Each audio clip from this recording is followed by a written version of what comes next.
Welcome. Today we're going to be discussing the technique fatal cross, its execution, some of the things you should know about its execution, some problems that could arise, and a little bit of history and how to fix those problems. So let's talk through its history to begin with.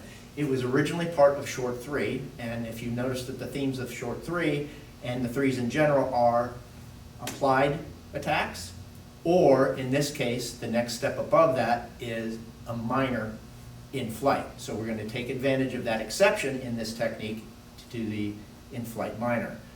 We also have another one that is also related to this, which is called hooking wings. So they're both off the same attack, but they're different in a certain degree, but they're the same in a certain degree. So what do I mean by the same and the difference? The same would be we're pulling straight back, and we do not want to hook out to cause an orbit that will re-orbit back to hit us. We want to pull back as we're going to be doing frictional pulls. So now hooking wings takes advantage of that by doing the kick. This technique, it does the exact opposite. Instead of doing it with a kick, it's doing it with the hands. So the idea of this technique was to fill up a whole bunch of categories of doubles, and that's what this technique was originally designed for. So because of that, what happens is that we're only going to be doing the short range in the form, which is then extracted, and then we have a middle and long range version of this technique, or long versions of this technique, and we're going to walk you through where each of those versions end and begin. So in this case, let's walk through the short version. So we get to here, we get that frictional pull, and now we're going to come back in, we're going to do these middle knuckles. We have to worry about something at this point, which is a headbutt. So when we do this, what we want to do is we want to have them go into us rather than us into them. So it's not really using us moving into them, we're just ducking our head and letting them come to us. So it's target to weapon rather than weapon to target. So that's one way to think about it. The next thing that you need to worry about is what's happening with these middle knuckles. You could be hitting straight ahead, or you could be hitting up. We want to keep our elbows anchored like uppercuts, except we're extending these middle knuckles. You could do them in this direction, or you could do them in this direction. The ideal phase inside the form is in vertical position. You should, in reality, do them like an uppercut. So you get into here, keep those elbow anchors, go up at that diagonal, and let them come into you. We then bounce off, go into the double back knuckles. Problems with the back knuckles that always arise with these is that you might hit the backs of your hands where the small bones are. You don't want to do that. You want to turn them together and scissor and hit using fitting on both sides of the jaw at the same time. We then do that elastic recoil again, and then we do the outward scissor with the long range of this hand rather than short range, which is the wrists. There's two ways to hit with this. One is with the actual backs of the fingers themselves where the nails are, or you can do them as slices. So the form does slices. Doesn't matter which one you do in reality, but the form itself does the slices. Now at this point, you're going to be at the end of the short version of this technique, where it just does these motions.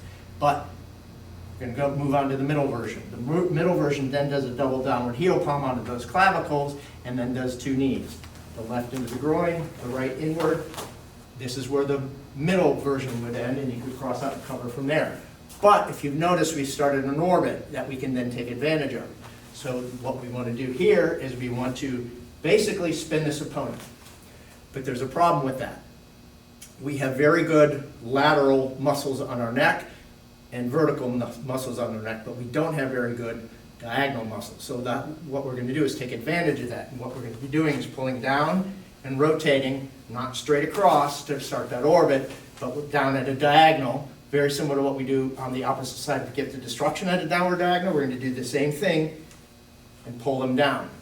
The exact opposite way we're going to do with this hand. We're going to push up and continue to turn them and then get into the shape of the crane. So we're going to push the jaw up at a diagonal and the shoulder down at the diagonal, which will start rotating them for us, and you notice it then exposes that back center line, which we're going to take advantage of that point.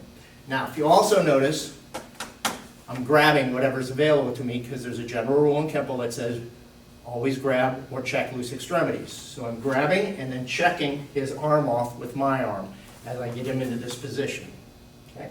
Now from there, we're going to do major, minor, and this technique, which is a long version at this point, ends with the minor rather than the major. So all we're going to do is, as we drop them down, bring them straight up into the knee, which is going to go up towards the center, top of the back, and then lower center of the back, and then down using that complementary angle, using our dropping of the leg to enhance that gravitational marriage to help bring them down.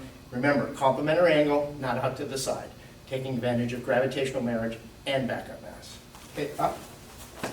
We're going to do it one more time, slightly faster, with just a little bit less explanation.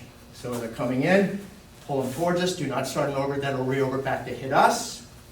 Reverse that, step in, make sure that we expose the crown of our head, not our face. Go up at a diagonal, those middle knuckles, palm up, bounce back, double back knuckles, remember to hit with the knuckles and not the back of your hands, bounce back again, outward slices, double downward heel palms, knee, knee to start that rotation, 45s, up and down, up with the right, down with the left, middle upper spine, lower middle spine, complementary angle, take them to the ground. Cross out and cover. One more time, slightly faster, without any explanation, so that you can see the technique executed.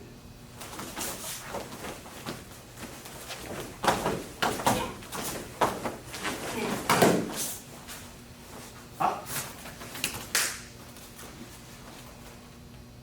Hope this video helps you. Thank you very much.